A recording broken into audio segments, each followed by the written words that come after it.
YouTube चेनेलाव बरायलायबाय बाजाराव गस्ला लंपेन्ट लायनो जोंबो बाजारावनो थांगासिनो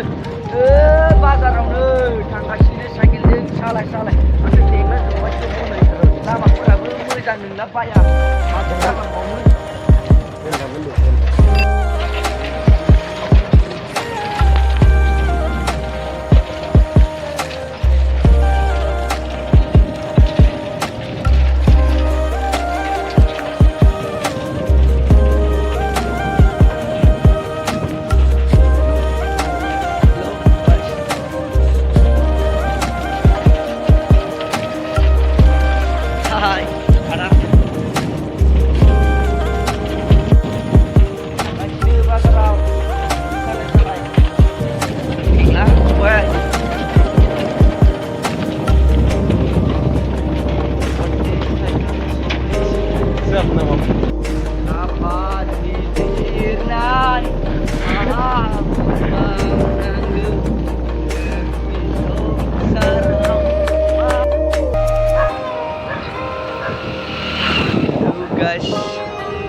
बिथाङा आखाइ एगारना थांगासिनो दा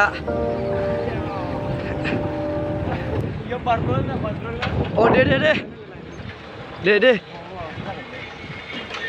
येस केमेरानि मावजोबदों नोंथां